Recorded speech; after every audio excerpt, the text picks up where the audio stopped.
Hola a todos. A mi grupo le tocó la educación popular en el país de Bolivia. Y bueno, lo que va a decir la autora es que Bolivia se ve muy afectada tras la Guerra del Pacífico, que se da entre 1879 y 1833.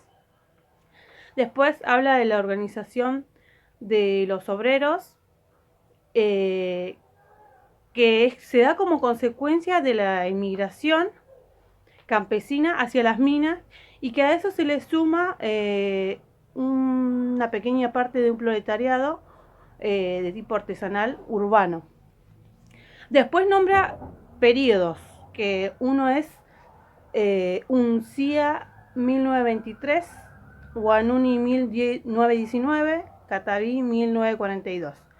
Bueno, en estos periodos dice que Bolivia muestra mucha combatividad y al mismo tiempo dificultades para poder lograr construir un discurso nacional y popular eh, en contra del poder, ¿no? Después también se habla de una mejora, y esa mejora, algunos intelectuales lo que van a decir que esa mejora de Bolivia es una evolución y para otros una regeneración. Respecto a las ideas que llegaban, bueno, el positivismo va a llegar a Bolivia, pero llega tardíamente, dice la autora, después de la guerra con Chile, para desterrar algunas ideas o pensamientos como era el catolicismo, el espiritualismo, el eclecticismo, ¿no? Que eran influidas por el krausista Heinrich Arendt. Después, el movimiento liberal en su conjunto se inclinó hacia el positivismo comtiano, ¿no? Dentro de ese movimiento la influencia también del liberalismo sarmientino, o sea, sus ideas también estaban plasmadas, aunque más se inclina a la influencia de Spencer, Herbert Spencer, y sus ideas pedagógicas que van a ejercer acciones más importantes. El intelectual positivista fue Nicomedes Antelo. Para él las mezclas de las razas estaban mal y el indio era una raza inferior según él. Su solución estaba en la inmigración de hombres blancos, al igual que Alberti Sarmiento. De esa forma se iba a lograr la evolución del país, a través de la inmigración, la industrialización y la purificación racial, ya que él decía que el progreso estaba en desaparecer a los indios. En el año 1909 se fundó la formación de educadores con base en introducción de maestros belgas y a las ideas positivistas. El evolucionismo progresista spenceriano dio pie al surgimiento de otros intelectuales para intentar abrir la apertura del pensamiento cerrado influido por Comte, que a su vez recibía ideas expresadas por Jorge Ingenieros. Ellos estaban en contra de la educación verbalista en la universidad, pero habían otras personas como Ignacio Prudencio Bustillos que se interesaron en la educación práctica y el pragmatismo norteamericano y sugirieron aprender los sistemas educativos para negros en los Estados Unidos y aplicarlos a los indios bolivianos. Bustillo lo que decía es que necesitaban menos letrados y más técnicos, agrónomos y peritos mercantiles. La cuestión indígena boliviana era identificada permanentemente como un problema educativo, y en ese sentido era el que se expresaba Frank Tamayo. En el año 1910, él fue formado por el positivismo y el biologismo con ciertas inclinaciones vitalistas. El escritor y periodista boliviano realizó una crítica pedagógica afrancesada y extranjerizante impuesta por la clase dominante en el Diario de la Paz, que fue recopilada en un volumen para su gran difusión no solamente en el país de Bolivia, sino en otros países latinoamericanos, titulado Creación de la Pedagogía Nacional. Lo que Franz Tamayo señala es la necesidad de crear una pedagogía acorde a las características culturales del pueblo boliviano y con las necesidades del desarrollo independiente del propio país. Además, si bien él era formado en el positivismo, no dominó el pensamiento de Tamayo. sino lo que tomó un lugar central fue un evolucionismo. Esto le permitió a Tamayo, lo motivó, ¿no?, de alguna manera en las posibilidades. Él pensó, bueno, hay posibilidades entonces de aprendizaje en el indio.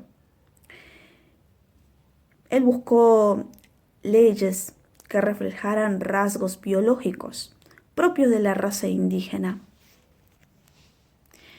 Y estas leyes biológicas que él decía, se las encuentra en todas partes de la nación, en todas sus manifestaciones, en la inteligencia, en las costumbres, en los gustos, en las tendencias, en sus afinidades y repulsiones, decía Tamayo, en el genio de su historia y en el tinte que matiza su actividad nacional. Según este escritor, la raza es solamente una fachada de papel, tras la cual no existe una entidad físicamente real.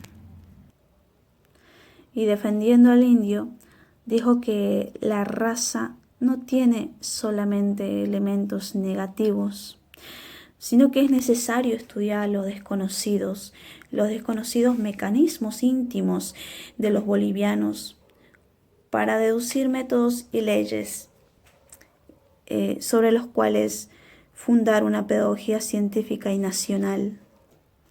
Por eso decíamos sobre estas leyes biológicas que él mencionaba, que debemos conocer esas costumbres, ¿no?, esos gustos, esas afinidades, las repulsiones, la inteligencia.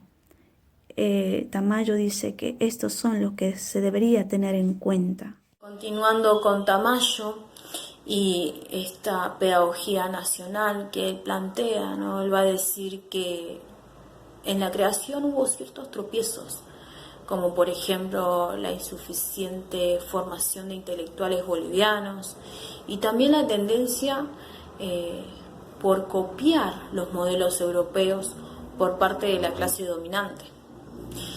Tamayo va a decir que esta pedagogía boliviana debe resolverse en Bolivia, basándose en estudios estadísticos, demográficos, psicológicos, y que no es necesario traer métodos europeos, ni tampoco llevar a los pedagogos bolivianos para adquirirlos. Él va a decir que no es necesario, que es incluso necesario evitar, ¿no?, la ayuda de los sabios extranjeros en esta formación de pedagogía nacional, armónica, con características internas del país. Y que aquellos conceptos que fueron adquiridos por los pedagogos extranjeros deben modificarse para poder operar en la raza, ¿no?, del país. Él va a decir también que no existe ciencia europea que pueda superar, ¿no?, que pueda reemplazar el componente del boliviano vivo.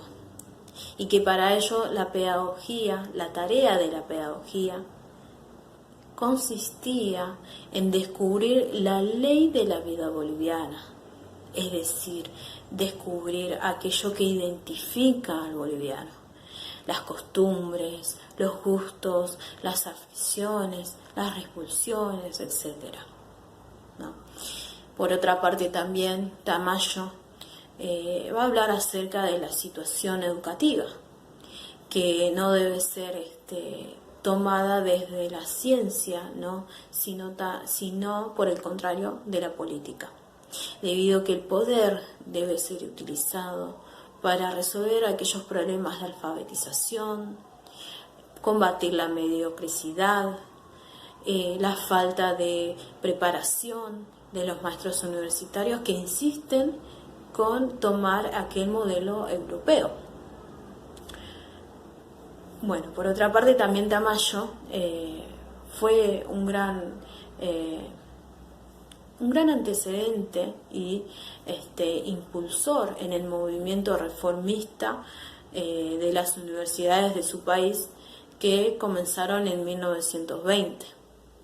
Su problema en la educación no se basaba en la educación superior, sino en el desarrollo de la instrucción pública, ya que esta instrucción pública estaba basada en la pedagogía francesa, ¿no? Sobre todo en la de Rousseau, que para nada identificaba al pueblo boliviano.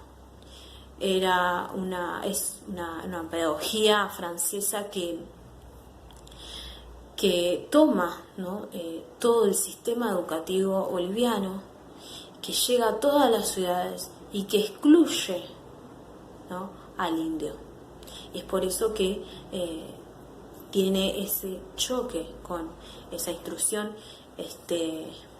pública, ¿no? Una instrucción pública sin educación, él dice. La crítica de Tamayo es una de las primeras en el siglo XX. Él va a denunciar, ¿no? va a denunciar esta crítica, ¿no? Esta mirada, ¿no? pesimista, opresora, ¿no? de la instrucción pública, ¿no? en la educación.